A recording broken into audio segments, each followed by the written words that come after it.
against a team in the university. The same can be said for Maine, because with a couple of wins this weekend, they could clinch a playoff spot.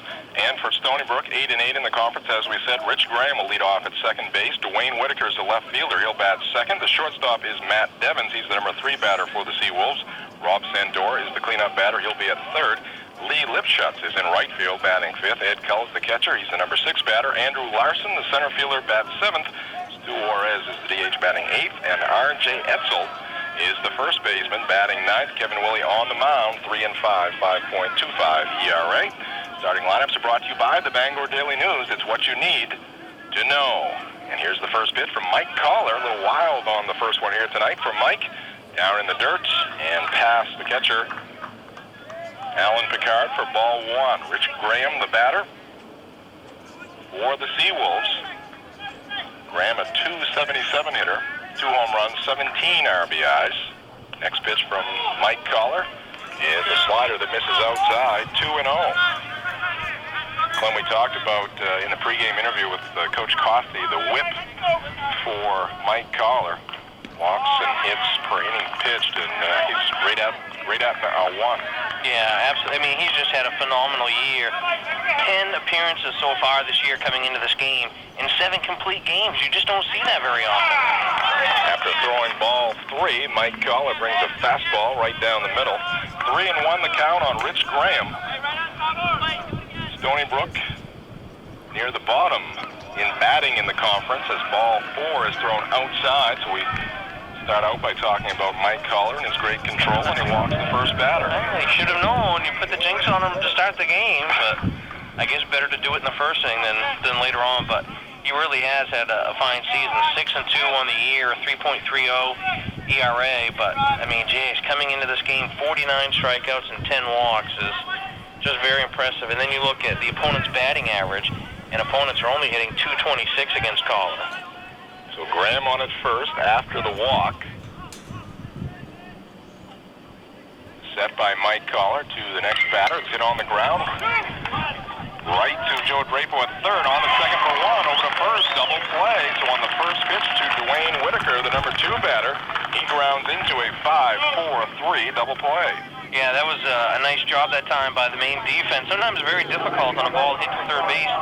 Still turn that double play when you have to go to second and then on to first. But the ball was hit so hard that time that Drapo was able to field it on one bounce, make the quick throw over to second base where Willett was covering, and then the relay on to first. And it's going to be tough for the defense out here, too, for the first couple innings, because that sun is starting to set behind the grandstands over at Harold Alphon Sports Stadium, and for the first baseman in these first few innings can be very difficult. And for the broadcasters. Good thing we brought the old shades tonight. Number 3 batter steps in for the Seawolves now. That's Matt Devins. Devins, the shortstop. Gets the ball outside. Mike Collar with a good sinking fastball. Here's Devins grounding one foul down the third base line. So the count is 1-1.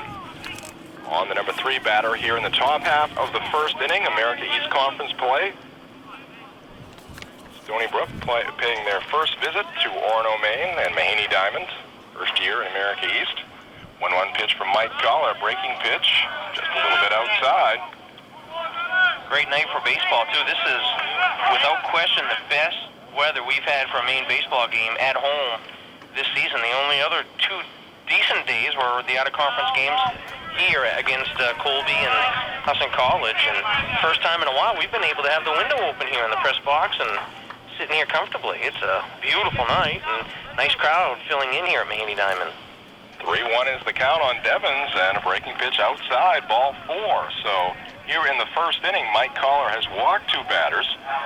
Fortunately for him and the Black Bears, induced Whitaker to ground into the double play. So with 2 outs now, Devins on at first. Mike Collar now has walked 12 batters on the season.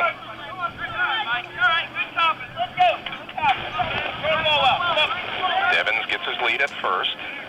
Collar will check in there, throwing over to Pat Tobin. Batter for the Seawolves now, Rob Sandora.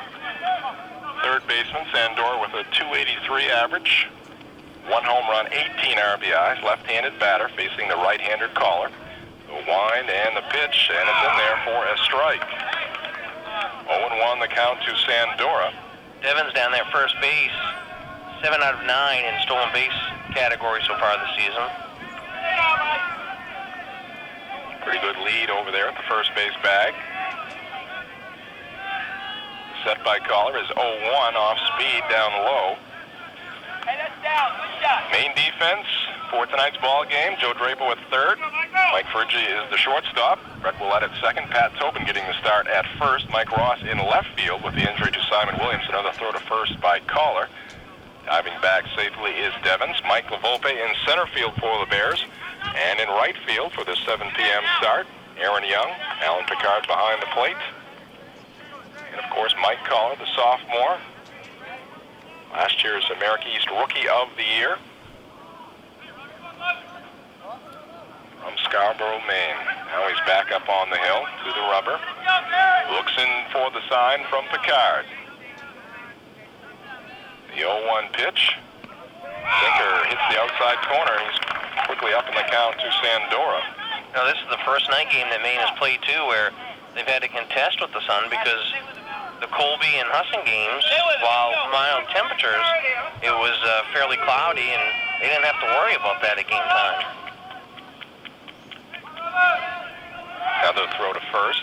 This time a little closer over there at the bag as Tobin applies the tag to Devens.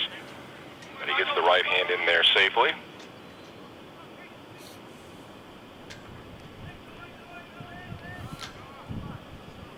Volpe in center field, a few steps towards right. Here's the pitch to the batter Sandora, and it's hit foul on a line down the third base side. And Lee getting around that time just kind of brought the barrel of the bat around, tried to make some contact, and knocked a foul down that third base line.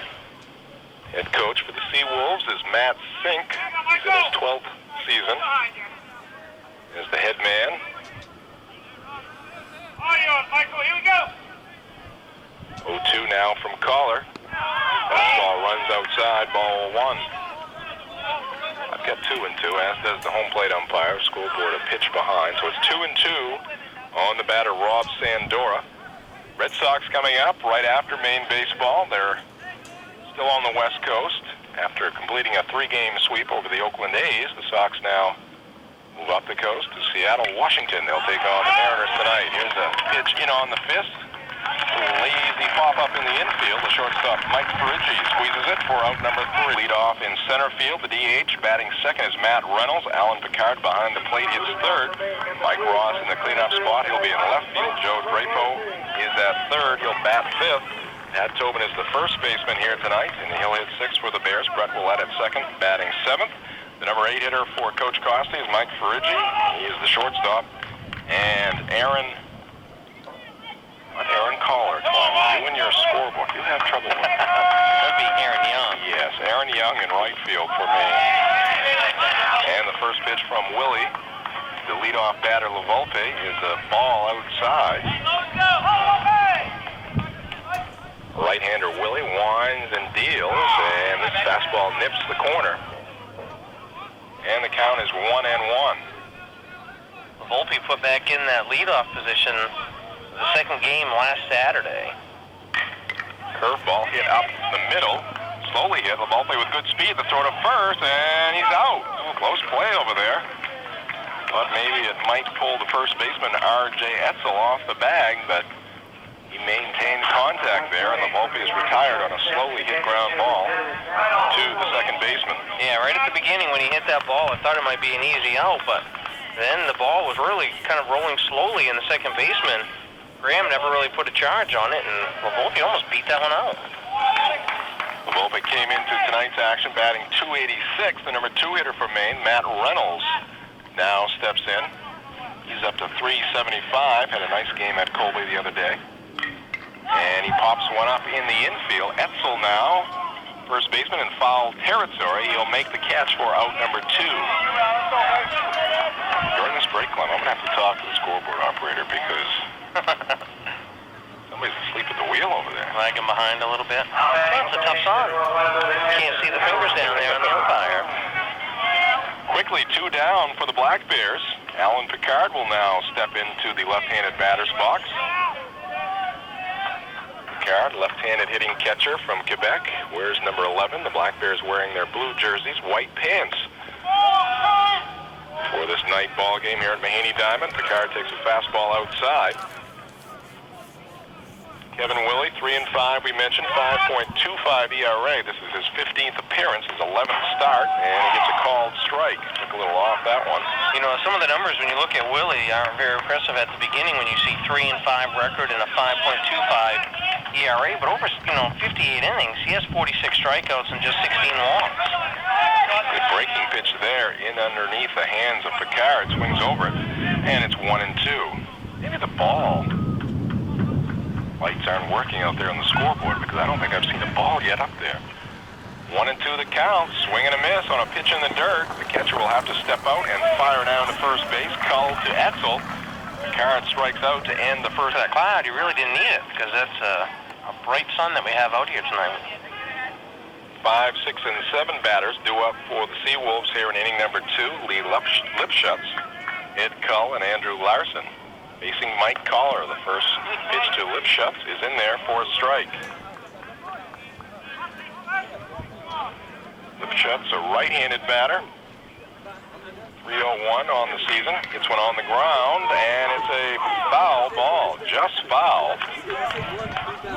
Home plate umpire, Ken Danforth, very demonstrative in his call. 0-2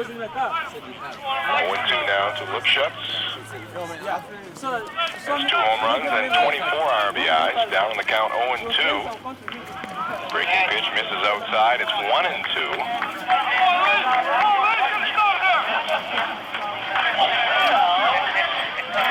Again, Maine's outfield shaded towards right. Breaking pitch on the corner. Strike 3. Kent Danforth, home plate umpire, ringing up Lipschutz with that call. Absolutely, that was a great pitch that time too by Collar as he got it to break on that corner of the plate. And after walking a couple of guys in that first inning, Mike Collar that time seemed to be coming with a purpose after the Seawolves, and he's able to get the strikeout. First pitch now to Ed Cull, the catcher, is a fastball too high. Cull also a right-handed hitter, 246. He's got 5 home runs and 23 RBIs. Curveball right in there. 1-1 now, the count to Cull. Mike Collar on the mound for Maine tonight. Tied for the league lead in wins with 6. This 1-1 pitch is a foul tip into the mitts of Alan Picard. 4 players atop the conference in wins. Andy Cumming from Vermont, John Lewis with his Stoneybrook team, and Collar's teammate Rich Lagunier also has 6. Here's Collar to the plate, and his fastball just a little bit outside. The count is even at 2-2. Mike Collar 5th in the league in innings pitched with 60 coming into tonight's ball game. His 2-2 pitch is skied in the air to shallow right center field. Now coming over is Aaron Young, and he'll make the play. And Cull is retired. Well, one of the best hit balls that Stoneybrook has had tonight, but that time right at the right fielder, Aaron Young, who didn't have to wander too far to get the out. 2 down now for Andrew Larson, center fielder for the Seawolves. Larson comes in hitting .240. He has 4 round trippers and 24 RBIs. Takes a called strike from Mike Collar.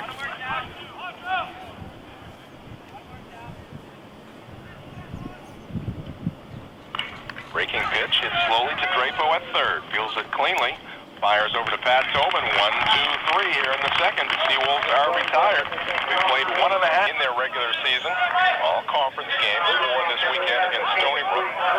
Again, this game here tonight. A doubleheader beginning at noontime tomorrow. And then a single game on Sunday beginning at 11 a.m.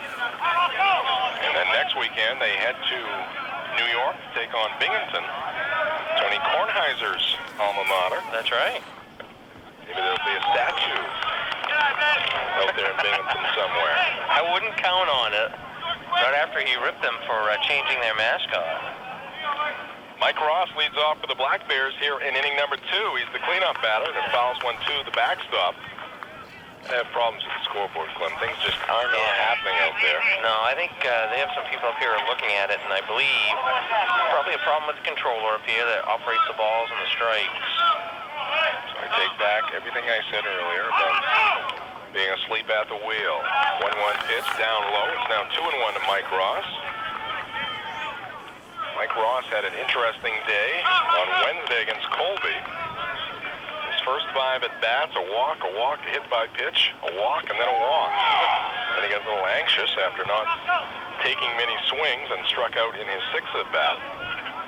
Finished 0 for 1. Takes a called strike, even on Mike Ross. Senior left fielder here today. Takes ball 3, so a full count. Kevin Willie on the mound for Stoneybrook. Heard Coach Cost in the pregame show say the Stoneybrook team pitches fairly well. Not very powerful on the offensive side of things. Ross fouls one to the left and out of play. Looking at the team stats, America East, Stoneybrook at top in fielding percentage with a 9.59. They're tied with the Black Bears, actually, atop the conference. Stoneybrook 5th in pitching. Curveball, again a foul to the left and out of play. 5th in pitching at 5.35 is the team. The Black Bears are 4th at 4.90, finally getting beneath that 5.00 mark. And of course the Black Bears leading the conference with batting at 321. Stoneybrook is 6th. Next pitch, ball 4. Nice at bat there from Mike Ross. Forced Willie to throw 8 pitches and draws another base on ball. That was a great job that time by Ross, by hanging in there, making sure that he only swung at the ones that were in that strike zone, and wasted a couple there in foul territory, and was able to get the free base there to start the inning off. Ross was batting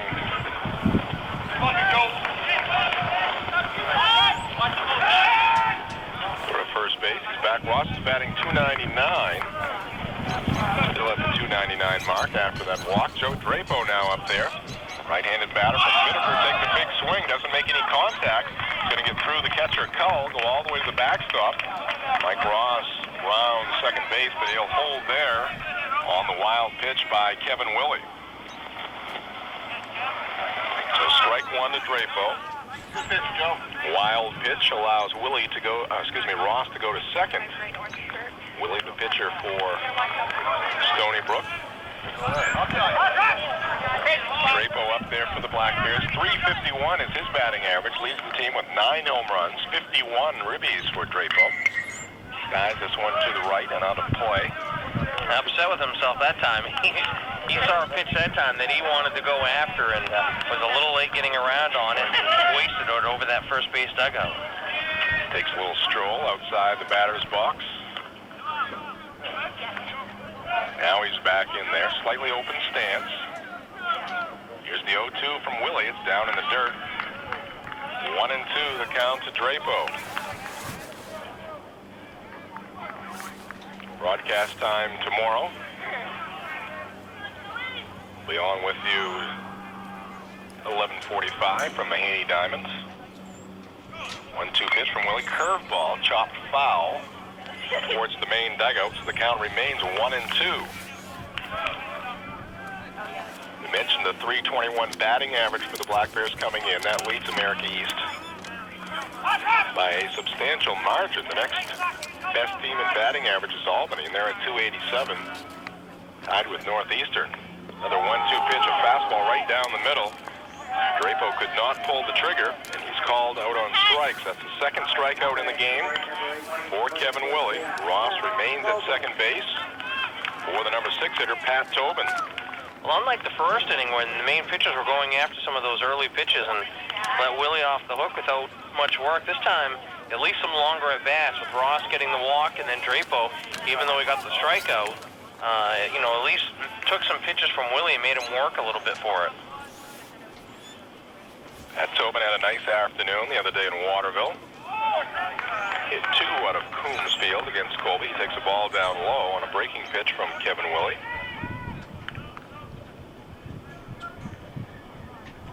Ross at second. We're in the second inning here at Mahaney Diamond. One down. Tobin up there with a count of 1-0. Here's the next pitch from Willie. That's in the dirt. Good stop there by Cull, keeping the ball in front of him. 2-0 now to Tobin. Cull, the catcher, wearing the number 49, number you don't see a lot, at least in college baseball. Of course, we have our own favorite 49, right, Jim? Must be a fan of Al Nipper. Okay. Nip used to wear 49 for the Red Sox. Now the pitching coach for the Kansas City Royals. Must be a fun job this season. Well, could be worse. He could be the hitting coach. 3-0 the count on Pat Tobin. Worse than that, he could be the pitching coach for the Toronto Blue Jays. I think their team ERA is near 7. If Coach Costa gives his first baseman the green light here. We're in the second inning. Runner at second base. Looked like Tobin was taking all the way, and he takes a called strike. And taking all the way was about ready to throw the bat over to the dugout before that strike call was made. Good pitch, though, by Willie to just nip that outside corner. Tobin 291. You know those 2 home runs the other day? Now he takes ball 4. So Tobin trots down to first. He'll join Ross on the base pass. Mike at second base. 1 out, 2 on for the Black Bears, and 2 on for Brett Willett. Well, that's 2 walks in the inning, as you said, for Willie, and I think at this stage, if I'm Maine coach Paul Kostakopoulos, while you don't want you guys to just sit back, certainly want them to be a little bit patient and make sure he's going to start throwing strikes before you start chasing after some bad pitches. First pitch to Willett is a breaking pitch, again in the dirt. 1-0. Brett Willett has become a mainstay at the second base position for Coach Kostakopoulos. Making his 28th start. 301 batting average. Strike is in there.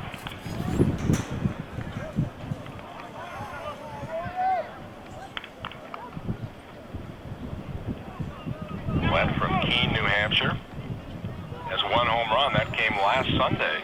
Game-winning home run. Throw to second base. Close play.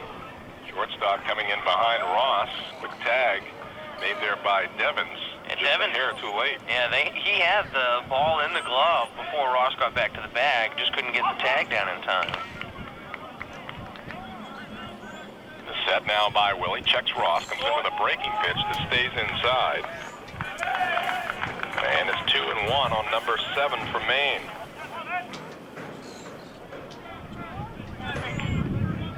Willett has been productive in his now 28 starts. 1 home run, 23 RBIs. Just too low. Willie having control problems here in inning number 2. Retired the Bears 1-2-3 in the first.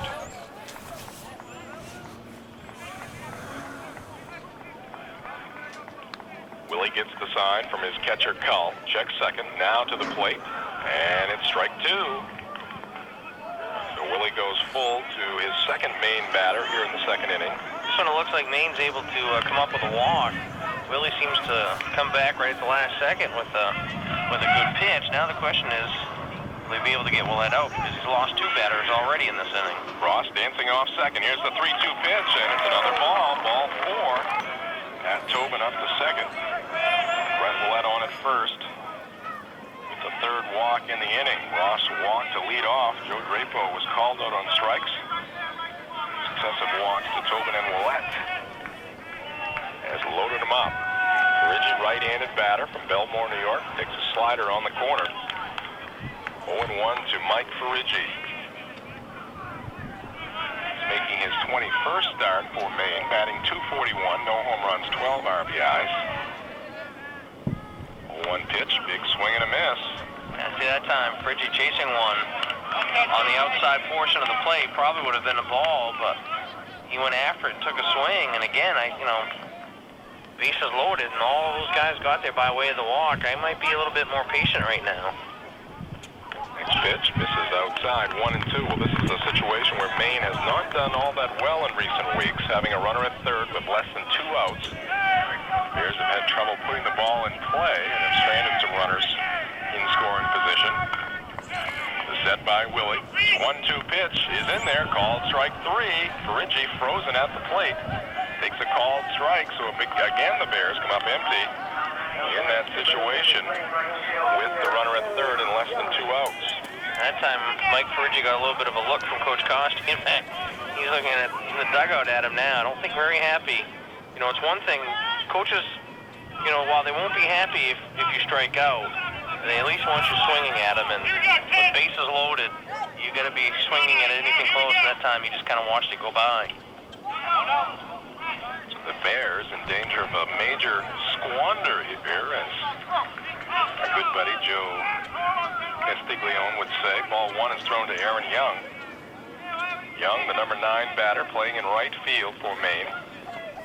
Left-handed hitter from Augusta. Drops one up the middle, over second. It's going to get through into center field. 2 runs will score for Maine. Ross is in, and here comes Pat Tobin. And the Black Bears have a 2-0 lead. And Aaron Young comes up with a big 2-out hit. Nice job by Aaron Young. Found one that came right in on him and was able to get the barrel of the bat extended that time and hit it right back up the box, and it took a big bounce as it got to the skin of that infield dirt and right up over the heads of both the shortstop and the second baseman, who were converging on that second base bag. It beat them to the bag, and then would have bounced over their heads anyway. So a big clutch hit that time for the right fielder from Coney High School. So the first hit in the game is critical. Maine with a 2-0 lead now. Kello with a gun to second as Aaron Young tries to steal the second base bag, and he is gunned down.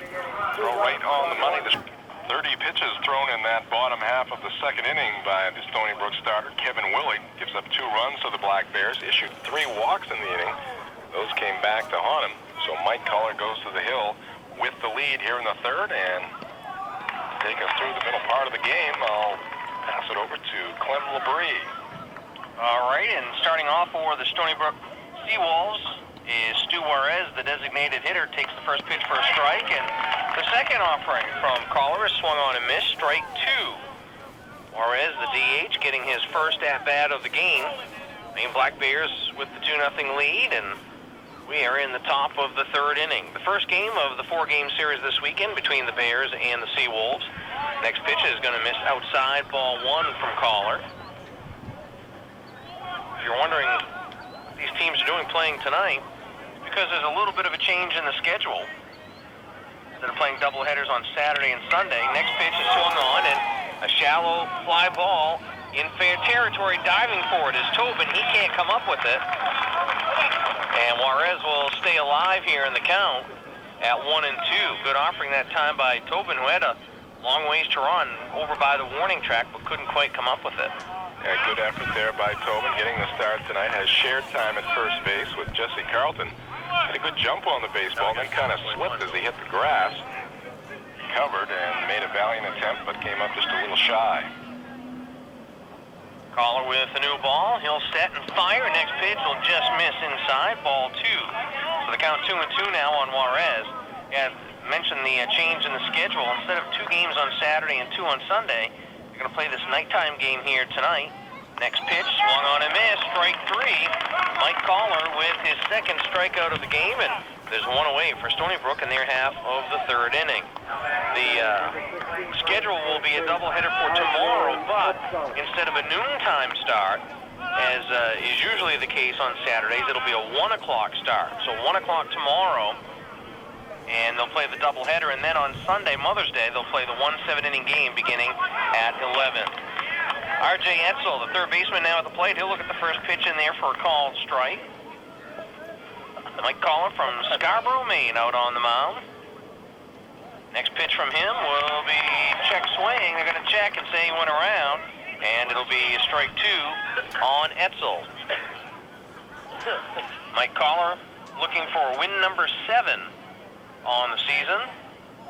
Sophomore from Scarborough. Next pitch is going to miss outside. Ball 1 has a little bit of a fan club tonight. I understand there's supposed to be a bus coming in tonight with some folks from the American Legion post in Scarborough to cheer on their hometown pitcher. 1 ball, 2 strikes is the count on Etzel. 1 down here in the third. Next pitch, swing and a miss. Chased one out of the strike zone that time, and 4 pitches, and Mike Collar gets his 3rd strikeout of the night. And with 2 away, we'll go back to the top of the order for Stoneybrook and the second baseman, Rich Graham. No chance for the last 2 batters, the 8 and 9 hitters, Stu Juarez and R.J. Etzel, as Mike Collar using all of his pitches, featuring the slider a lot against those 2 batters, putting it right on the black, the outside part. 2 strikeouts, the key there. Mike Collar again getting ahead of the batter. Then he can go to work. Rich Graham drew a leadoff walk to start this game off and was stranded, actually was involved in a double play. First pitch to him is going to miss, ball 1. Right-handed batter. Collar kicks and fires. Next one, breaking pitch is going to dive in over the plate. Called strike 1, and that evens the count up at a ball and a strike. 2-0 Black Bears leading this one. We're in the top of the 3rd inning. Final home regular season series for the Black Bears. Next pitch, check swing. They'll check down to first baseline, and first base umpire Kent Danforth says no, didn't go around. And so it'll be a 2 ball and 1 strike count on Graham. Collar kicks and delivers. Next one, just going to miss upstairs. And now Collar behind in the count. 3 balls and a strike. Graham should get on. Dwayne Whitaker stands in the on-deck circle. Coach Costi down in front of that Maine dugout, shouting some encouragement. Next pitch swung on. It'll be a bouncer to shortstop, fielded by Parigi. The strong throw to first in time. And the Black Bears with a 1-2-3 inning for the 2nd straight inning in the game. No hits, no runs, no Black Bear errors. And after 2.5 at Maine. Back at Mahaney Diamond, and we're at the top of the order for the Black Bears. Mike LaVolpe, first pitch swinging, will ground a ball to second base. It'll be fielded over there by Graham. They'll throw on to first in time. So 1 pitch and 1 away for the Black Bears here in the bottom of the 3rd inning, as Black Bears take a 2-0 lead into the inning. As the sun sets beyond the center field fence here at Mahaney Diamond, the lights are now on. The first pitch to Matt Reynolds is going to miss down low, ball 1. Just 1 hit in the game. That's a 2-run single by Aaron Young. 3 walks last inning by Willie, so both pitchers impressive when they're throwing strikes, as is usually the case. Willie loading him up last inning. 1-1 pitch is going to get the outside corner, call strike 2. And now the Maine sophomore designated hitter, Matt Reynolds, in the hole, 1-2. Reynolds in that DH spot tonight because Mike Ross, who's usually the DH, is in left field. Next pitch, a called strike 3. Reynolds watched it go over the outside corner, and Football Costa-Coffle's not happy watching his Black Bears look at those 3rd strikes. And for Kevin Willie, that's going to be strikeout number 4 on the evening. And quickly, there are 2 away for the Black Bears in their half of the 3rd inning. Next batter is going to be Alan Picard. He was a strikeout victim his first time up. Looks at the first pitch in there, called strike 1. Yeah, the Black Bears have been called out on strikes a lot the past 2 weekends, and Coach Costi has talked about that a lot. I don't know if they're just not seeing the baseball well. Or... Next pitch misses outside. 3 of the 4 Ks here tonight for Maine have been called 3rd strikes. Willie kicks and fires. That one's going to miss. Low and outside, ball 2 to the Maine catcher. Mike Ross in the on-deck circle. Ross forced to play left field tonight because Maine's super sophomore, Simon Williams, is out with an injured rotator cuff. Next pitch in there, called strike 2. And the count evens up at 2-2. Coach Costi down in that third base coach's box, not happy. He's down there, takes the cap off and scratches the head, wondering why are we watching these pitches. The next pitch from Willie is hit on the fist, fielded by the first baseman. Etzel throws over to Willie, covering the bag in time. And the Black Bears go down 1-2 baseball diamond in the history of their programs. And first time Stoneybrook has been in the America East Conference. And they are looking for a playoff spot here as the regular season winds to an end here with just a couple of more weeks left. I don't know. Maine Black Bears looking very good as they come into the weekend tied with Vermont for the #1 spot in the conference at 12-4. As we go to the 4th inning, leading it off for Stoneybrook will be Dwayne Whitaker, and the first pitch to him is going to miss down low in the dirt for ball 1. Mike Collar back on the mound.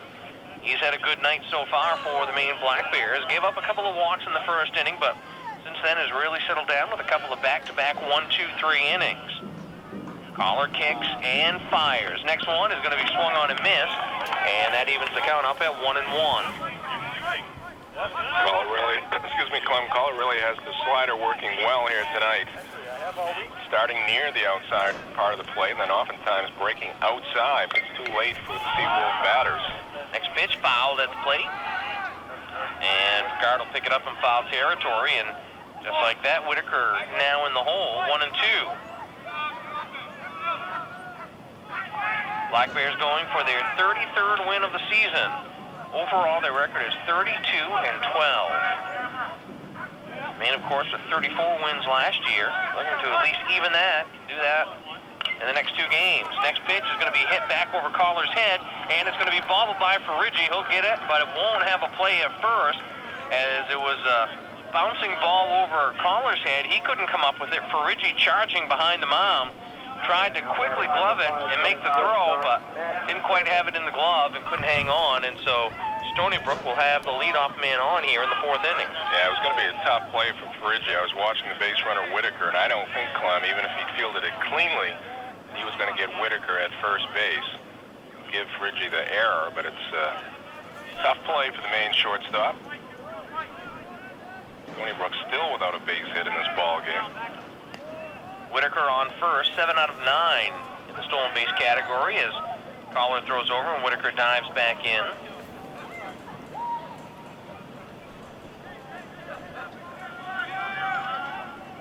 Mike Collar set to deliver to Matt Devens, the shortstop. Right-handed batter, walked his first time up. And now Collar will step off the mound. And Devens backs out of the box. We're in the top of the 4th inning. Maine with a 2-0 lead over Stoneybrook. Game 1 of the 4-game weekend series. We'll be back with you tomorrow afternoon beginning at 1 o'clock to start a doubleheader. Collar kicks and fires. Next pitch is going to miss, ball 1. First pitch, I should say, to Devens. 1-0. Might be able to hear Coach Costi down there in the on the warning track calling to the home plate umpire that Devens keeps moving back out of the box, throw to first, and Whitaker just gets back in safely. Here we go now, here we go. 1-0 the count on Devens. Whitaker the runner at first for Stoneybrook. Nobody down here in the top of the 4th inning. Collar kicks and fires. Next pitch in there at the knees, called strike 1. I think that one even fooled the home plate umpire, as it took him a second to react to that, but finally called it a strike. Speaking of batters being out of the batter's box, Clem, see where Carl Everett went on the DL this week. Well, that's good. He can't hurt anybody there. Collar throws over to first, and Whitaker dives back in safely. That's the 3rd time that he's thrown over to first. Trade for Darren Oliver looking better and better every week. I knew Dave Duquette knew what he was doing when he made that trade. Collar kicks and fires. Breaking pitch is going to miss inside. 2 balls and a strike to Devens. On deck circle is Rob Sandora, 3rd baseman. Stoneybrook 8-8 in America East play. Maine and Vermont, the only 2 teams over the 500 mark in conference play. Next pitch bounced in front of the plate, and that'll go into foul territory down the 3rd base line. And so the count now evens up on Devens at 2-2. Sun is now set behind the trees here, just on the other side of Mahaney Diamond, over in the parking lot by Harold Alphonse Sports Stadium. The lights are on, starting to take effect here at the Diamond as we play ball here in the top of the 4th inning. Collar gives the runner Whitaker a look at first. Now he'll throw over, and Whitaker dives back in. Collar paying a lot of attention to Whitaker over there. Mentioned 7 out of 9 in stolen bases this year. He's thrown over there 6 times now. Give him a peek again. Comes to the set. Now he'll kick and fire. Next pitch is going to be hit to shortstop, and Parigi dives for it, can't get it. It rolls out into left field. Ross will pick it up and throw it in. It'll be the first hit of the game for the Stoneybrook Seawolves. It'll be a single for Matt Devins, and now Stoneybrook with runners at first and second and nobody out. Yeah, Devins getting a good piece there. Number 3 batter for the Seawolves. Pulled it hard through the shortstop hole. Just one down here for Stoneybrook. They trail by 2 runs. Third baseman Rob Sandora now steps into that left-handed batter's box. Chance to drive in their first run of the game. Flew out to the shortstop, his first time up. Collar's first pitch to him is going to miss high and outside, ball 1.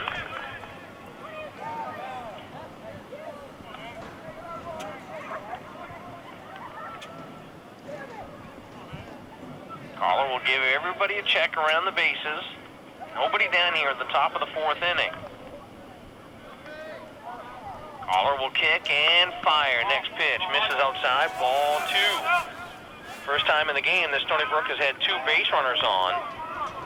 First inning, they had 2 on, but not at the same time, as Collar gave up a couple of walks. One of them was knocked down on a 5-4-3 double play. First time they've had 2 base runners on at the same time. And this time they do it with nobody down in the top of the 4th inning.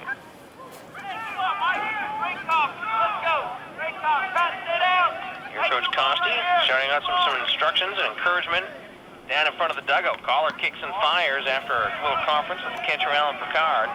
And again, he'll miss outside, ball 3. So Collar really needing to rear back and fire here as he's in the hole. 3 balls, no strikes. To the third baseman, Rob Sandora. Collar kicks and fires. Fastball in there, called strike 1. Sandora that time watching all the way. Right now, go ball, here we go. All the way back, all the way back. Collar, the sophomore from Scarborough, Maine. Impressed so many last year as a freshman, named the America East Rookie of the Year. Undefeated in conference play. Next pitch from Collar, swung on, and line shot down the first baseline. It'll roll in foul territory, but not before it gets past the first base bag. Whitaker comes around to score. Rounding third and heading for home is Devins, and it'll be a 2 RBI double for Sandora, and that ties the game up at 2 apiece. Hard hit ball that time down the first base line, and Tobin tried to reach for it, but it was hit so hard he didn't have a chance. And it easily knocked in 2 runs before the right fielder Aaron Young was able to track it down out there in foul territory. Well, the batter Sandora got himself in a good hitting count, 3-1. Mike Collar with runners at first and second had to come in with a fastball, left it on the inside part of the plate in the hitting zone for Sandora, and he ripped it, a dive by Tobin, but no chance for the Maine first baseman, and we're tied up. Batter is now Lee Lipschutz. First pitch to him is going to miss outside for a ball. Lipschutz struck out looking his first time up. Still nobody down. We're in the top of the 4th inning, now all tied up at 2 apiece. Collar kicks and fires. Next pitch is going to be hit to first base, fielded by Tobin. The flips, Collar covering the bag in time for the out. And it moves up Sandora to third base. And Lipschutz is retired for the first out of the inning. And it'll bring up Ed Cull. Well, Maine happy to get the out there after nobody being retired here in the 4th. Lipschutz, though, a good at bat for him, moving the ball to the right side. Black Bears are going to pull the infield in, not on the edge of the grass, but in from their normal positions. Give them a little more range by staying back a couple of steps, but also on a hard hit ball, they could come to the plate. Ed Cull, the catcher, the batter. First pitch to him, misses outside, gets away from Picard, but he'll quickly chase it down as Collar comes in to cover, and Lipschutz will, or not Lipschutz, but Sandora will stay put at third base. Well, Sandora down there right next to the head coach, Matt Sink, and the ball actually got away from Picard by a pretty good distance. It was off to his right. Sandora didn't pick up the ball right off, so he held at third. Next pitch swung on. That's going to be hit foul over our heads behind the backstop and out of play.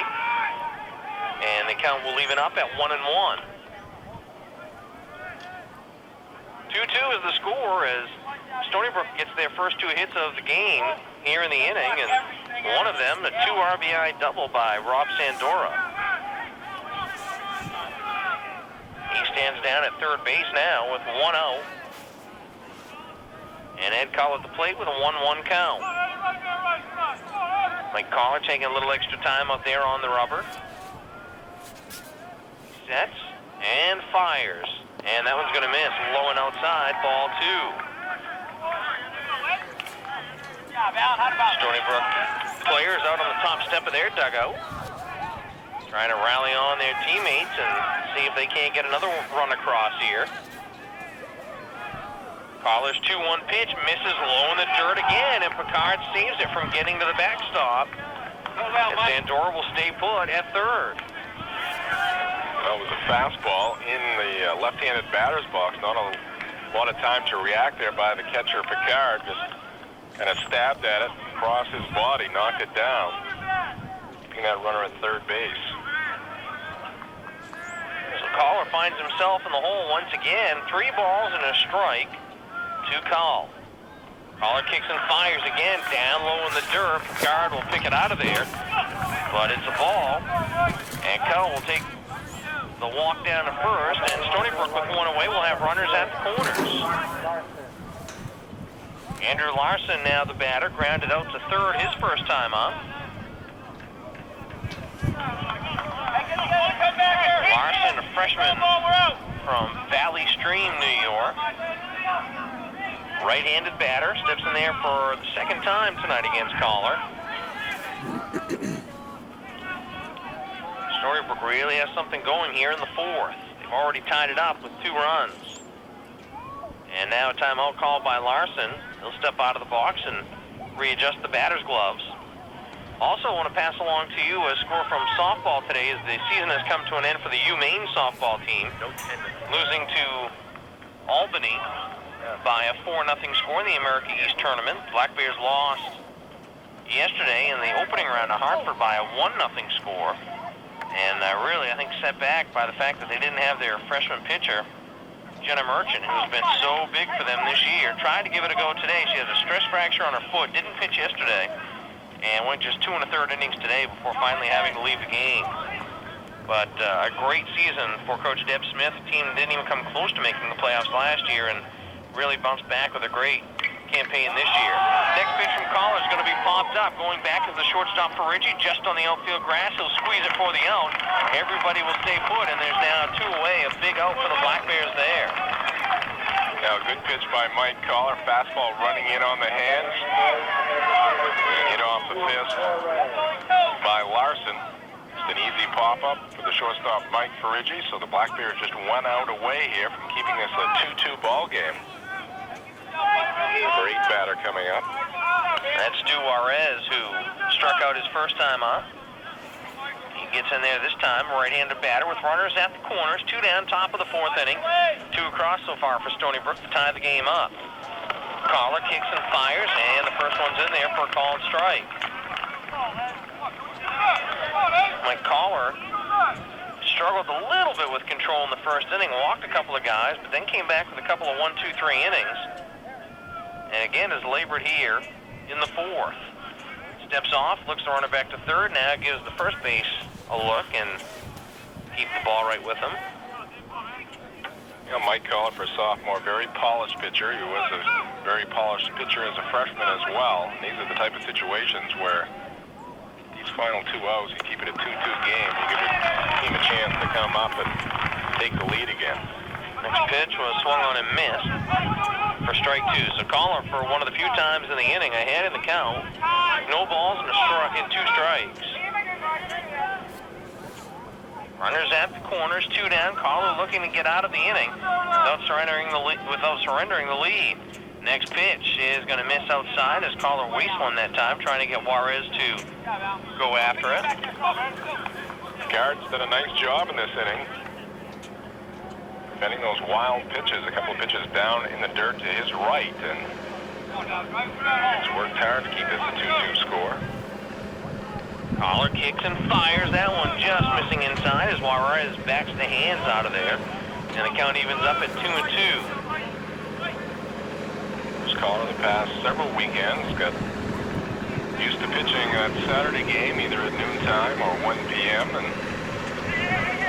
has changed his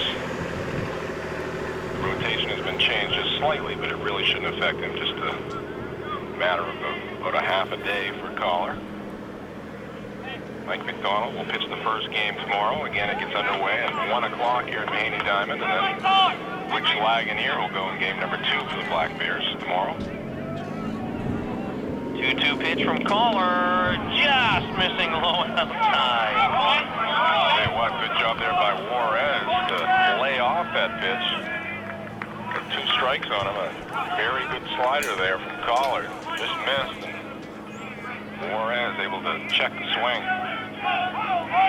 So a big pitch here for Mike Collar.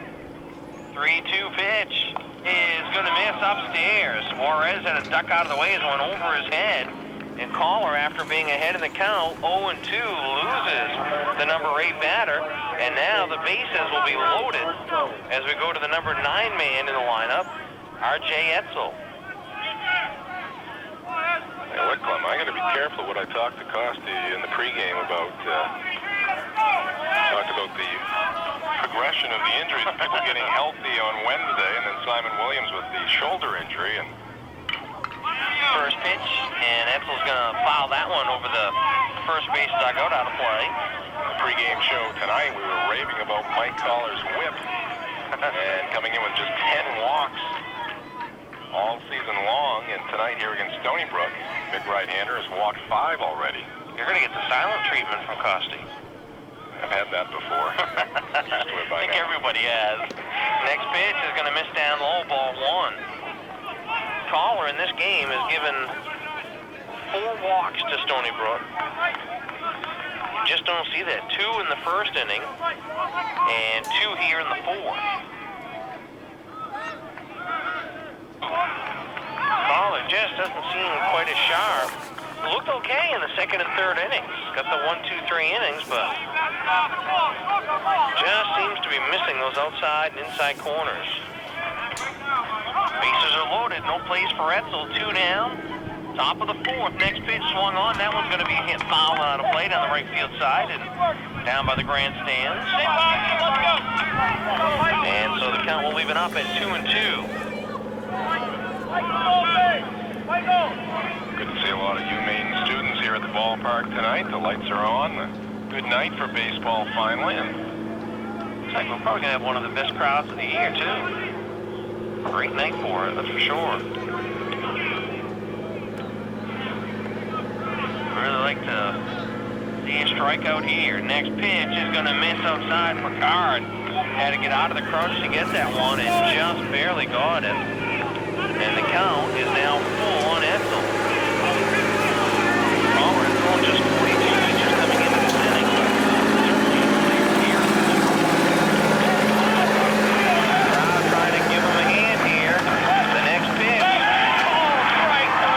Collar battles back that time. And let's see if that gives the Bears a little bit more of a jump in their step as they head to the dugout. Plum LaBrie, Jim Churchill along with you as we go to the bottom of the 4th inning. And a tie game as Stoneybrook came up with 2 runs in the top half of the inning. And now the Black Bears will step to the plate with a 2-2 tie and see if they can get things going again. And for the Maine Black Bears here in the 4th inning, it'll be the number 4, 5, and 6 batters in the lineup. Mike Ross, followed by Joe Drapo and Pat Tobin. Mike Ross in his first at-bat was walked, moved up to second on a wild pitch, and then scored on the 2-run single by Aaron Young. He'll show bunt on the first pitch and pull it back and take it for a ball. Back on the hill for Stoneybrook is Kevin Willie. Spells his last name W-I-L-L-I. Next pitch, breaking pitch, will get in there for call strike 1. Count evens up at 1-1 on Mike Ross, the only senior on this Black Bear team from Foxborough, Massachusetts. Next pitch is going to miss down low, ball 2. And again from Maine, the offense, which has been the strength all season long for the Black Bears, has been a little inconsistent the past few weekends in conference play. Willie's next pitch, swung on a miss, strike two. Coach Count now Costi, 2-2. excuse me, Clem. Coach Costi looking to see the offense kind of kick it in gear and pick up some momentum and kind of cruise into the postseason, getting it back to where it was earlier in the season. Willie's 2-2 pitch to Ross, misses high and outside, ball 3. So the count now full means leadoff batter here in the 4th. Mike Ross playing left field and most likely will be there for most of the weekend with the injury to Simon Williams. Next pitch swung on, that one's hit foul right back here. Will it hit the roof? Nope, the grandstands just in front of the press box. And Ross will stay alive at 3 balls and 2 strikes. You mentioned Mike Ross, the lone senior on this Black Bear team. They had a ceremony for him before the Sunday doubleheader. Willie kicks and fires, next one. Got Ross on the handle, fouls it to the backstop. That pitch broke right in on the hands that time. Coming into the inning, Willie had thrown 48 pitches. Labored in the second with 30, but first inning and 10 in the third. Next pitch swung on, that one's going to be popped up high in the air, in front of the mound. The catcher, Cull, is there, comes back into the plate and will squeeze it for the out. A tough ball to handle that time for Cull, who had to get in on the grass, turn around, and then find the ball and watch it into the glove. And so Maine's cleanup hitter will go down with just a pop-up to the catcher. And there's one away for the Bears in their half of the 4th. Well, that's one when you see the teams finish their infield practice. Coach out there with a fungo tries to send one straight up the chute. And that was the case there off the bat of Mike Ross, straight up over the plate. The natural backspin. Cull started out in front of the plate and then worked his way right back on top of the plate to make the catch. Joe Drapo now the batter, and pitch to him is going to miss down low in the dirt for a ball. The count now 1-1 on the Maine third baseman.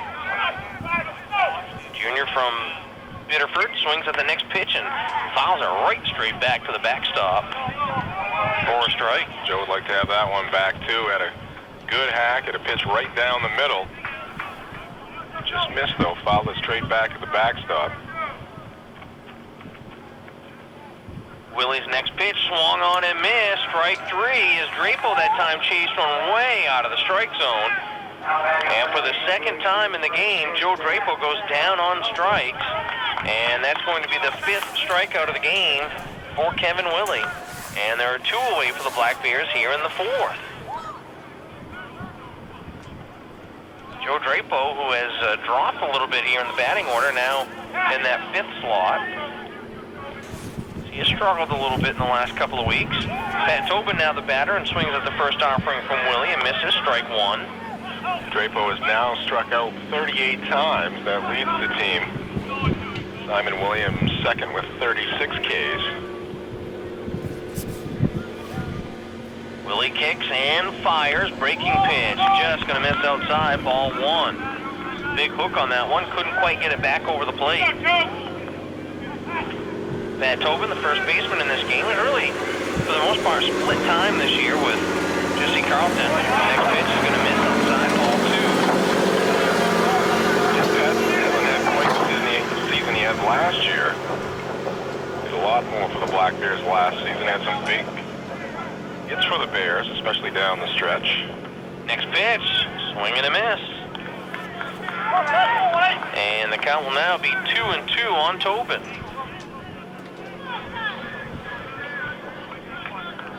Willie now 1-0, 1 strike I should say, from his third 1-2-3 inning in the 4 we played. Next pitch is going to be hit in the air to left field. Coming in is Whitaker, and he'll watch it in for the final. LeBrie, Jim Churchill with you at Mahaney Diamond as we go to the 5th inning of play. And due up for the Seawolves here in the 5th will be the number 1, 2, and 3 batters in the lineup. Rich Graham, followed by Dwayne Whitaker and Matt Devins. Rich Graham is 0 for 1 on the night. The first pitch from Collar is going to miss outside for a ball. First time off, Graham reached on a walk and then grounded out to short. His Next time up. Collar's next pitch misses way inside as Graham goes spinning out of the way. 2-0 now, the count to the Stoneybrook second baseman. Mike Collar has now thrown 70, actually check that, 81 pitches. 82 is the next one, misses inside, ball 3. Highly unusual for Collar, again, usually around the strike zone, throws a lot of ground balls.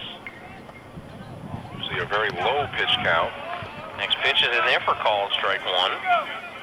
Threw 36 pitches in the 4th inning. Quick review of the American standings. Maine and Vermont tied at top at 12-4. Northeastern has come on strong of late.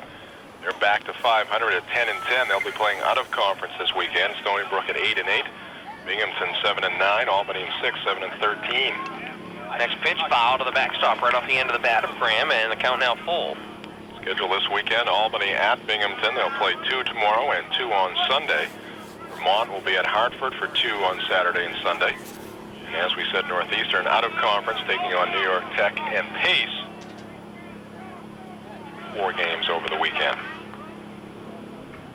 The 3-2 pitch is going to be swung on, a line shot down the first base line. It rolls foul, but it's not till it goes past the bag. Rounding first, heading for second is Graham. The throw not in time, and it's going to be a lead-off double for Rich Graham. And Stoneybrook with another man in scoring position here to begin the 5th inning of play. And the Stoneybrook team not an offensive powerhouse. A 270 batting average coming in. It's 32 home runs on the season. Here today, or here tonight, they're taking advantage of the one Maine era, some control problems for Mike Collar, and some key hits here at leadoff, 2 baggers, so already tied at 2. Stoneybrook with a good chance to go ahead here in the 5th inning. Dwayne Whitaker, the left fielder, is now the batter. Hit into a double play and then reached on an error. Looks at the first pitch, low and inside, ball 1. Collar just a little off tonight. Didn't start out well. Had the 2 walks in the 1st inning. Seemed to settle down in the 2nd and 3rd. Retiring Stoneybrook 1, 2, 3 in each of those innings. But then the trouble in the 4th. Not getting the first pitch strike. Next pitch swung on. That's going to be hit in the air. Left center field. LaVolpe goes over. He'll make the catch. Tagging up, and now putting the brakes on is Graham as LaVolpe does a nice job to get the ball back into the infield. And there's one away here for Stoneybrook in their half of the 5th. Well, sounded pretty good coming off the bat, but just kind of died out there and pretty much straightaway center field for Mike LaVolpe, and the runner at second base, Graham, bluffed going to third just to draw the throw, but LaVolpe right on the money to Mike Ferriggi in the relay position. Ferriggi almost made the throw over to second, too, because Graham didn't really get back into the bag that quickly. Batter now is going to be Matt Devins, the shortstop. 1 for 1 on the night. Reached on a walk in the 1st and then got a single in the 4th and scored. Stoneybrook's 2nd run of the game. Step in there now with a runner on second base. 1 down here in the top of the 5th inning. Collar gets the sign, comes to the plate. That one's going to go right there at the letters, called strike 1.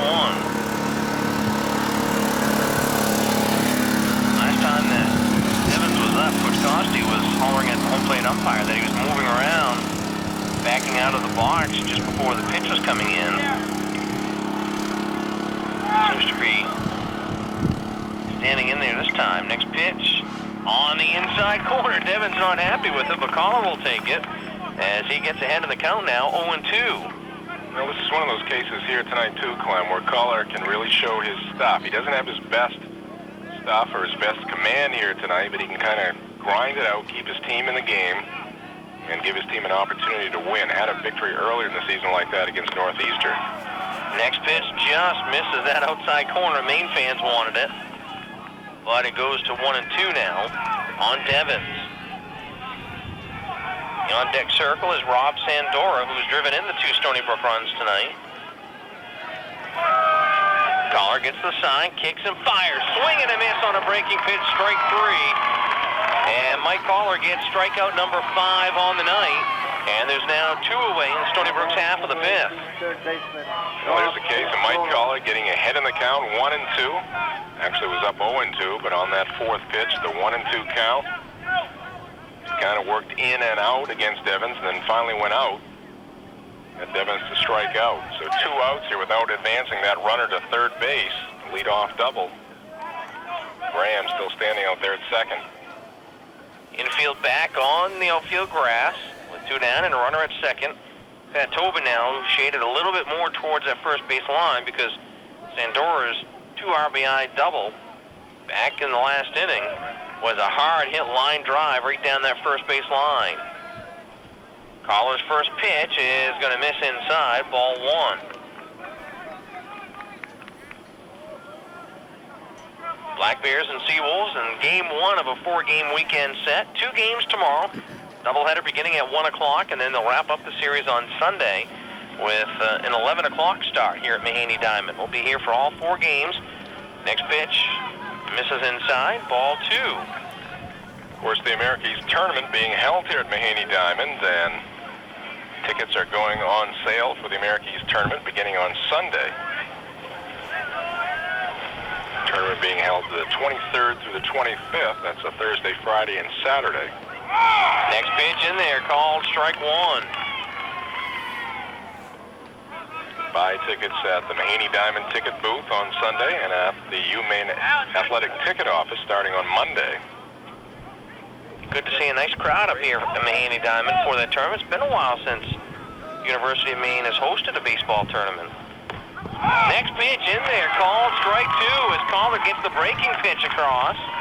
And Sandora watched it go by, and the count now evened up at 2-2. Get an all-session pass for the tournament for $15. Good for every game of the tourney. Or you can purchase single game tickets, $5 for adults, $2 for college and high school students. 2-2 pitch from Collar, misses low and inside. Count goes full. One thing is for sure that regardless of whether Maine probably going to be in that tournament, but regardless of whether they were or not, if you like baseball, this will be a good place to be because it's going to be some of the best baseball that you can see in this area. And kudos to the ground crew here at Mahaney Diamond. Ballpark in great shape. Full count, and it's going to be a ball. The next pitch misses inside to Sandora, and so Collar loses him, and with 2 down, Stoneybrook now with 2 men on, first and second, and that's going to be the 5th walk of the game for Mike Collar. Coming into the contest tonight, Collar had only walked 10 on the season, and he's walked 5 tonight. And so now the batter for Stoneybrook will be Lee Lipschutz. 0 for 2 on the day. First pitch swung on. It's going to be hit off the handle to first base. Tobin will catch it on the bounce and just step on the bag for the final out. And so the Black Bears will let 2 guys get on, but they'll leave them stranded in the inning for Stoneybrook. 1 hit, no main errors, no runs across, and 2 left on. On this car, equipped, air conditioned, power windows, locks, and mirrors. Standard on this Hyundai Elantra. Find America's greatest car deals at Quirk Hyundai. We're on the Hogan Road in Bangor. We're on the web at quirkauto.com. $11,995 plus tax, title, and dock fee. This is the Sports Zone, WZON, and Black Bear Baseball.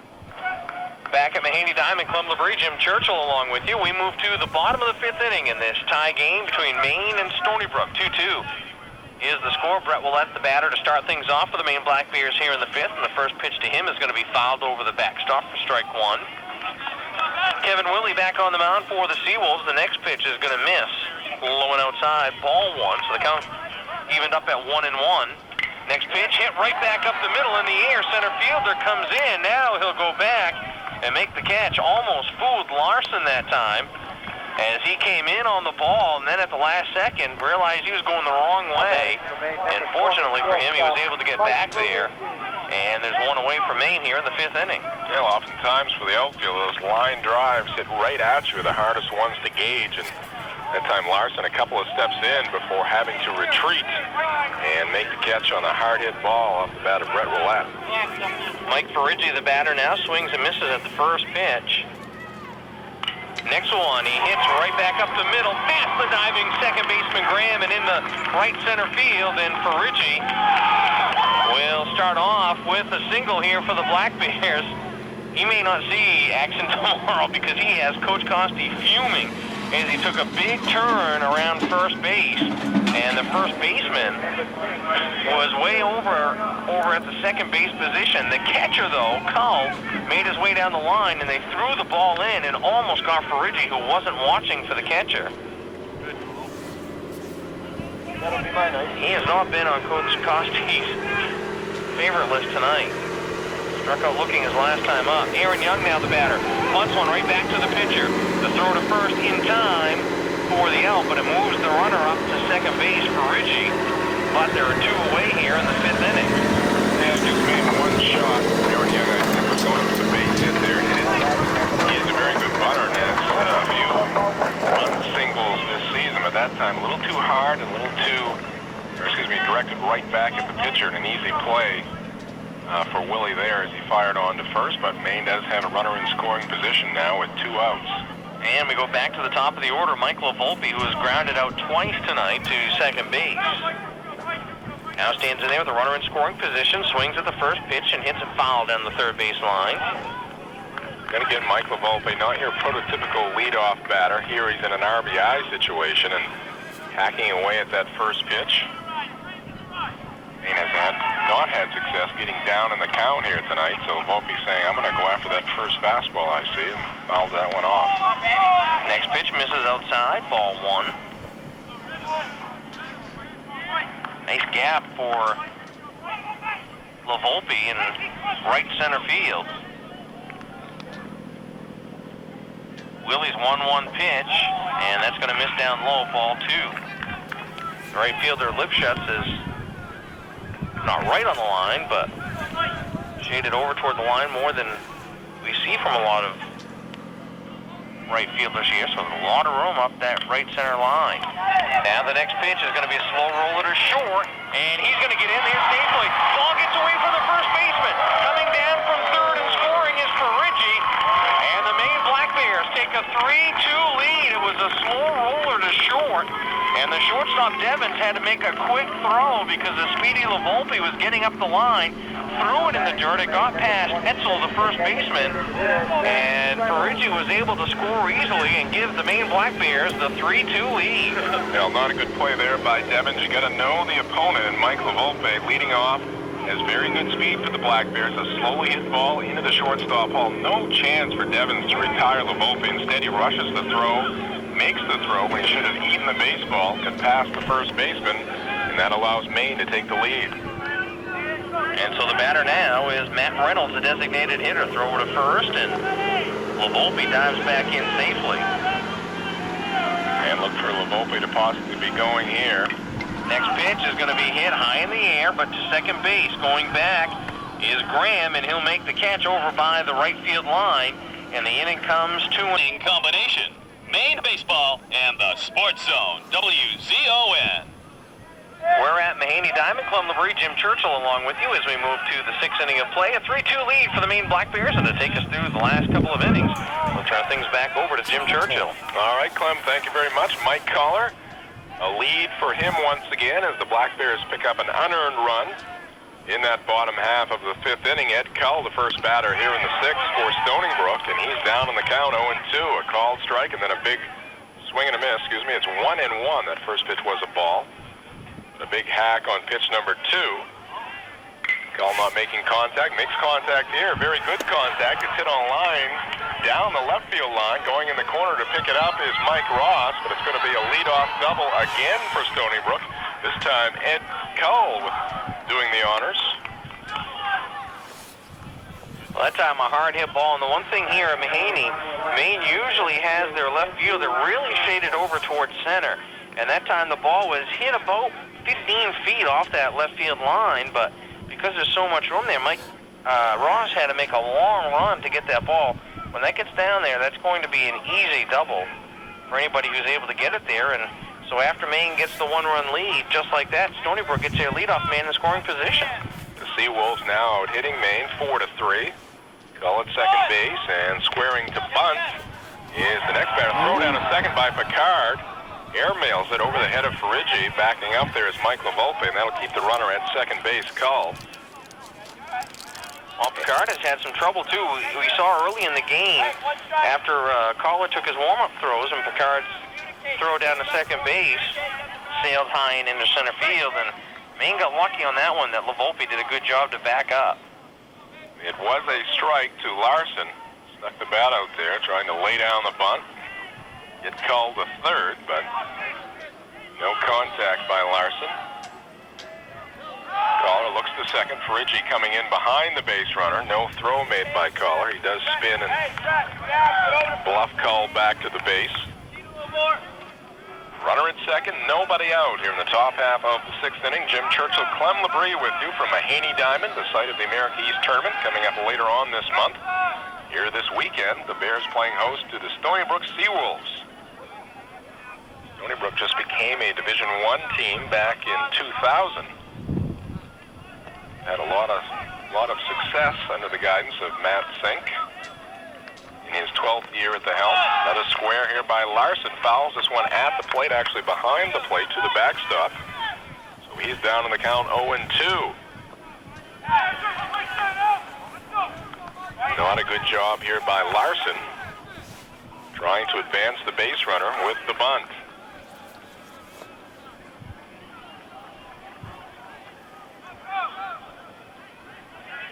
First night game here at Mahaney Diamond this season. Of course, they'll be playing under the lights during the conference tournament. Collar with the set and his pitch. Just missing outside. That was the case there where Collar actually hit the target of Picard, but Picard was set up outside the strike zone. That's exactly right. Outside and maybe a little bit too high. 3-2, Maine on top. Stoneybrook with a threat here in the sixth. Just a 7-inning game. Collar to the plate, and it's going to be fouled to the backstop by the batter Andrew Larson. On deck is Stu Juarez. He retrieves the baseball and throws it over towards the Maine dugout. The count holds at 1-2. Collar back to the rubber. Leans in for the sign from Picard. Shakes off a sign or two. Taking a lot of time, and too much time for the batter Larson. He's going to step out.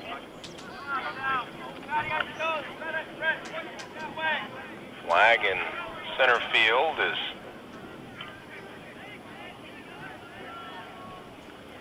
kind of waving out there ever so gently. Hard to tell where the wind's coming from right now. Foul to the right by Larson. Hanging tough up there against Mike Collar.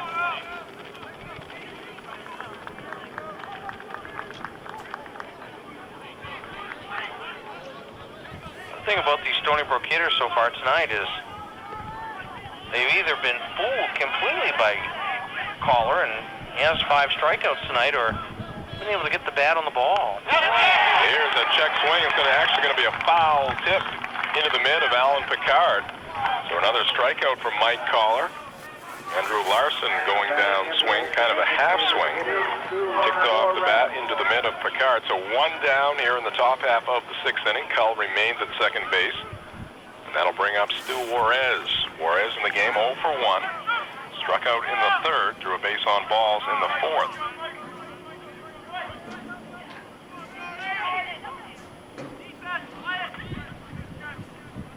Six strikeouts now from Mike Collar. And he's walked 5.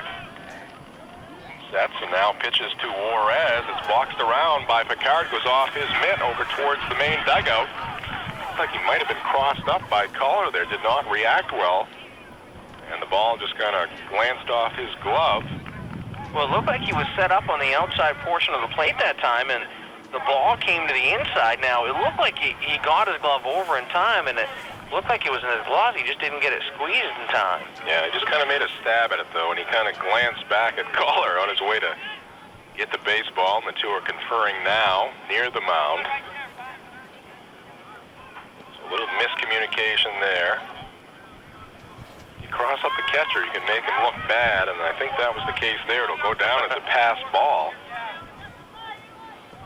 So Had insult to injury there for the catcher, Alan Picard. A runner at third now, just one down. An account of 1-0 to the batter, Stu Juarez. 3-3-1 for Maine, 2-4-1 for the Seawolves.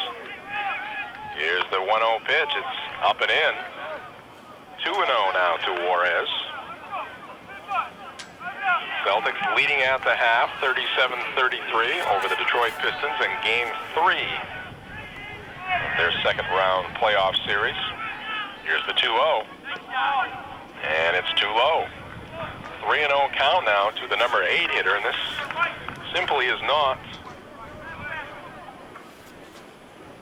the case usually for Mike Collar. Again, 5 walks in the game, had 10 all season long coming into tonight's action. Here, down in the count, 3-0 to the number 8 batter. There drills a strike in there.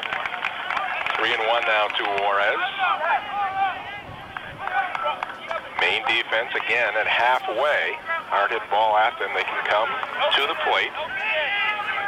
Staying back those few steps to get a little more range. There's another call and strike. Good fastball there from Collar. Yeah, he came with some heat that time. You could really see him get behind that pitch and jerked his body around as he followed through. His hat almost came off. Really wanted that strike and really needs this next one. He's thrown 104 pitches. One down here in the 6th. Working from the stretch, he comes to the plate and misses with a pitch high. So Juarez draws his second base on balls. He trots down to first. Cull's still at third, and that'll bring up the number 9 batter, R.J. Etzel. Twice you walked in the Maine here. That's twice in a row he's walked Juarez, number 8 batter, and To the 4-game series this weekend. I think we're also going to have a pinch runner at first base. Mark Terramina. Terramina pinch running for Juarez at first and third. Trying to nail down the name of this batter for the Seawolves. He takes a called strike on the black on the outside part. On their roster, everybody has just one number. There's one player, Corey Johnson, who's 14/15. Whatever he decides to wear that day, I guess. The left-handed batter up there is wearing number 15. Also on the program, it shows Johnson, a right-handed thrower and a right-handed batter. Of course, it could be Garrett Renner. Why do you say that, Clint? Well, because he wears number 14. It also could be Dave. Could be Dave Michaud, who wears number 15. And what does he bat? Dave Michaud, let's see. 1-1 pitch is fouled to the left and out of play.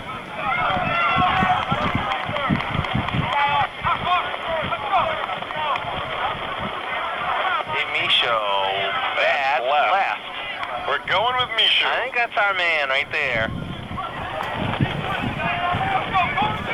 So Michaud down in the count. To Mike Collar, trying to grind out a win here. He leads by 1, 3-2.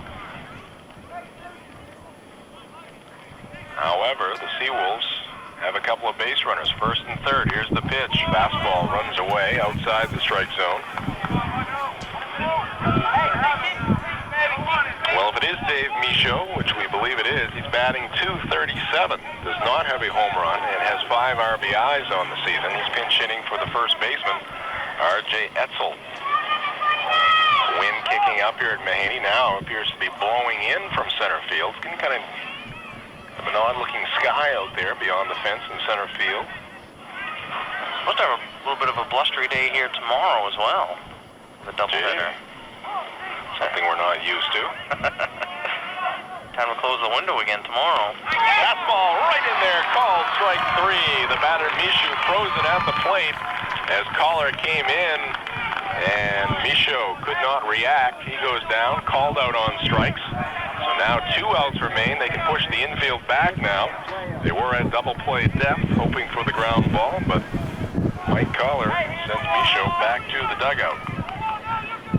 Big out there for Mike Collar. Big strikeout. If he can now get this final out, leave that runner stranded at third, that would be just huge. Get that leadoff guy with a hit like that and keep him off home plate. be a big lift for the Black Bears. Mike Collar has 7 complete games on the season. He's thrown 111 pitches. Number 112 misses outside. 1-0 the count to Rich Graham, leadoff batter, 1 for 2. Drew a walk in the first, had a leadoff double in the 5th, but did not score. One thing, I haven't seen anybody head down to that Maine bullpen yet either, so I don't think they're too concerned about the pitch count at this stage either. I think you're going to ride Collar. Fastball, a little bit outside. Picard wanted that pitch. Home plate umpire is Dan Deshays. And Danforth working the bases in this Friday night contest between the Maine Black Bears and the Stoneybrook Seawolves. Maine 12-4 in the conference. Stoneybrook comes in number 4. Maine tied for first. Stoneybrook 8-8. Next pitch from Collar. It's down low.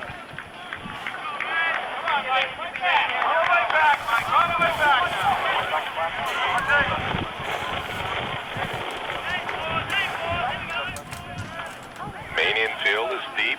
Shortstop Friggi. Right on the edge of the skin of the infield. Here's the pitch, and it's too high. Ball 4. Walk number 6 in the game for Mike Collar. Tell you what, if Maine is able to get out of this game with a win, it's going to be a big sigh of relief for the Black Bears because Mike Collar giving up 6 walks is just Check that, Clint. unheard of. 7 walks. Had 10 all year long. Wow. Mike Collar had made 10 appearances, was averaging 1 walk per appearance. Here tonight has walked 7 batters. Highly unusual, but when you look up at the scoreboard, Mike Collar has his team in front. It's 3-2. Got some work to do here, though. The bases are loaded for Stoneybrook. Graham on base for the 3rd time here tonight. Blocked at the plate by Picard on a curveball in the dirt. Pick up the baseball momentarily. It was sitting right on home plate. So ball 1 to Dwayne Whitaker for the Seawolves. He's 0 for 3. Did reach on an error starting off the 4th. That was an error on the shortstop, Mike Friggi. With this much lack of control, imagine what Alan Picard must be thinking behind the plate. I'm sure he's never had to dig out this many balls out of the dirt from Collar in all the games combined. 2 teams will play a doubleheader tomorrow beginning at 1 p.m. The 1-0 pitch sliced to the right and out of play. In on the hands of the batter Whitaker, so the count is now even at 1-1. 2 tomorrow beginning at 1 o'clock. We'll have them for you on the Sports Zone, WZON. Also want to welcome in our fans listening at zoneradio.com. Pick up Maine baseball wherever you are with your computer. Sunday game begins at 11 a.m. Mother's Day. 1 pitch, misses outside. 2-1 now, the count to Dwayne Whitaker. Whitaker started the day batting .318, tops among Seawolf regulars. Whitaker also leading the team in home runs, has 8 to go along with 28 RBIs. Right-handed batter, semi-crouch at the plate, drops one towards the third base coach's box. Matt Sink, the coach there, picks it up and tosses it into the main dugout.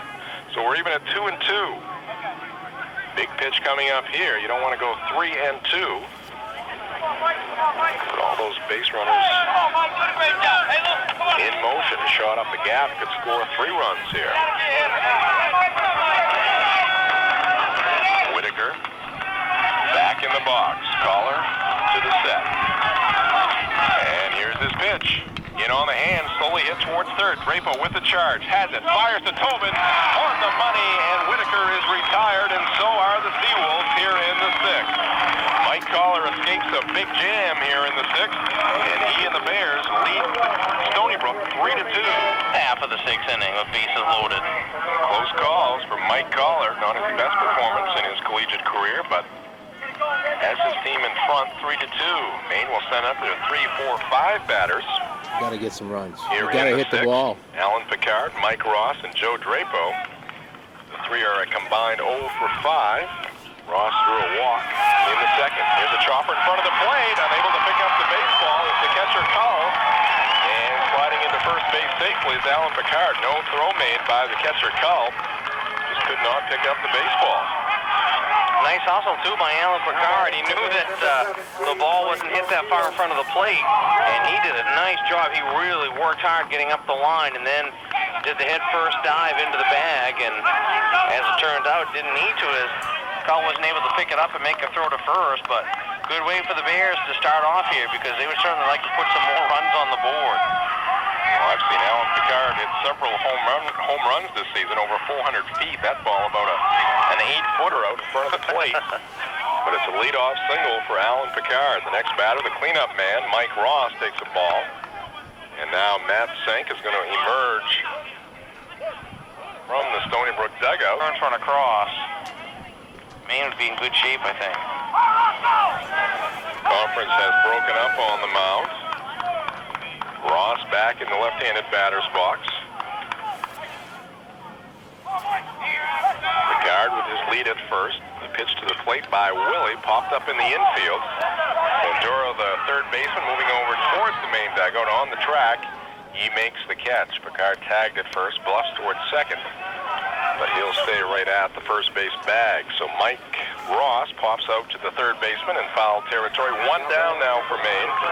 That'll bring up Joe Drapo. Drapo's had a tough night, has struck out twice in his 2 at-bats, called out in the second, and went down swinging in inning number 4. Maine coming in with 86 steals on the season. Big hack there by Drapo. Tried to golf a pitch and did not make contact. Strike 1 to Joe. Drawn some head shaking from Coach Costi. Is unhappy with that selection that time, chasing one down low. Throw to first, a high throw. Michaud now the first baseman. Picard back in there safely. 0-1 the count to Joe Drapo. Maine trying to pick up win number 33. Here's one off the end of the bat, right back to the pitcher Willie. He'll run about 2/3 of the way to first base before tossing the ball to Michaud over there. Drapo is retired, 1-3. 2 down now for Maine. Does move the base runner Alan Picard to second. He'll stand there, and Pat Tobin will come to the plate for the Black Bears, trying to come up with another big 2-out hit. Tell you what, Kevin Willie, if this score should hold up, he's really pitched a fine game and has had the Black Bears off balance here. If it wasn't for an error in the 5th inning, this game would still be tied. Maine with just 3 hits so far tonight. Biggest hit for Maine in the game was a 2-run single for Aaron Young back in inning number 2. That gave the Black Bears a 2-0 lead. Stoneybrook would respond with 2 of their own in the 4th inning. Maine getting a run back, an unearned run in the 5th on a throwing error by the shortstop Devens. Pat Tobin ahead in the count here, 2-0, working against Kevin Willie. Scoring recap is brought to you by EBS Building Supplies with 10 locations from Calais to Rockland, from roof to basement, indoors and out. EBS can do, just ask. 2-0 from Willie to Tobin. Fastball nips the corner. 2-1 now the count. Brett Willett in the on-deck circle. He would hit next should Tobin reach base. Pat Tobin on the night. 0 for 1. Drew a base on balls and scored run number 2 for the Bears in the 2nd inning. Tobin left-handed batter from Pickering, Ontario. Curveball. Foul tip into the mitt of the catcher Cull. Count now even. 2-2.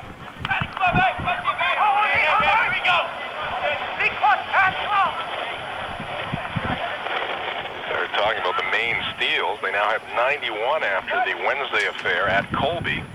2-2 pitch to Tobin, hit on the ground to the left side. Fielded by Devens, and guns to first, and Tobin is retired in 21 pitches through 6 innings. Big number 33 out there from Scarborough, Maine, trying to nail this one down for the Black Bears. Can retire the Seawolves here in the 7th without Stoneybrook scoring. It would be win number 33 overall for Maine, and it would give them a 13-4 mark in the America East Conference. Caller winds and deals. and laying down the bunt is Matt Devens. Drapo tries to barehand it, comes up empty, and Devens with a bunt single. Well, the only thing he could do was try to barehand that ball, and he came in, and as he's reaching down for the ball, he's also keeping an eye on the runner, which may have cost him that time. Never really did hit his hand, but he was never even able to come close to squeezing it in there. And so once again, Stoneybrook's going to get the leadoff man on. Well, another scrappy opponent for the Maine Black Bears. Maine swept Hartford last weekend. It wasn't easy. Hartford giving up a couple of games to Maine. Now Drapo's going to play in on that infield grass here, looking for the bunt. Devens on at first. Sandora the batter, cleanup hitter. Not looked to be bunting on the first pitch. It was a pitch that missed outside. 1-0 the count to Sandora. He's the third baseman. He had the biggest hit of the game for the Seawolves. A 2-run double in the fourth. That tied the game at 2. We're at first now by Collar. Diving back in there safely is the runner Matt Devens.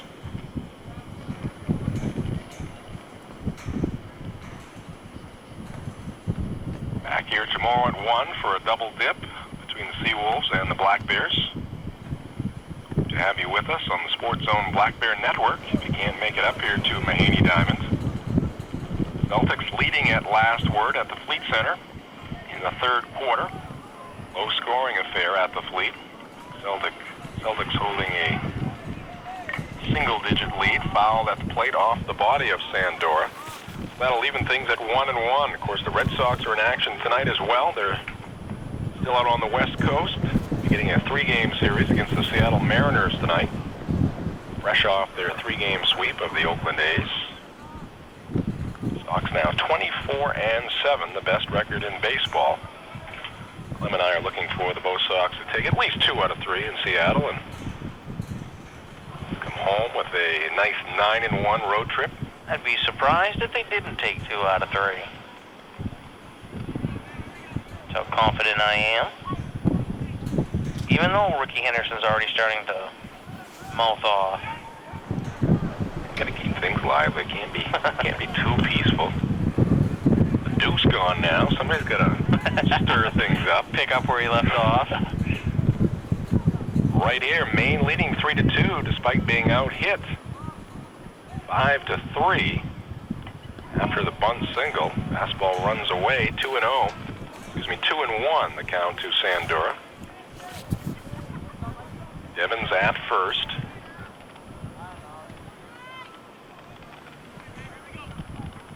Just 1 for 2 in the stolen base category. Does have a sizable lead over there at first, being held there by Pat Tobin. 2-1 pitch coming from Mike Collar. There goes Devens from first. It's chopped in the infield. Right to Willette at second. He bobbles it. Can't come up with it. And the Seawolves will have runners at first and second. Willette may have been slightly distracted by the base runner. Devens going towards second. Lost his focus, bobbled the baseball, and then did not come up with it. So an E on the second baseman, Brett Willette. It's a third error for Maine, too, in this game. And you know what? The runner was off on the pitch. And, he was at the second base bag before the ball even got to Willette. So, if he was distracted, I just don't know what would have caused it. That's very unlike Brett Willette, to do that. But obviously, it looked like it came right off the thumb of the glove that time. And now 2 guys on. Ooh. Well, the Bears definitely looking for the bunt here from the number 5 batter. The Lipschutz. Almost took it off the forehead that time, too. Square to bunt, and Collar came up and in right over the red helmet of Lipschutz. Lipschutz in this game, he's 0 for 2. Had a sacrifice bunt back in the 4th. He squares, no, he's not going to square. Hits it on the ground right through the hole at shortstop. It's going to go out to Mike Ross in left field. Rounding third is Devens. The throw to the plate. And he is out at home. What a throw by Mike Ross. Now caught between second and third. Another base runner. And Parigi applies the tag on Sandora. And what a wacky double play there for the Black Bears.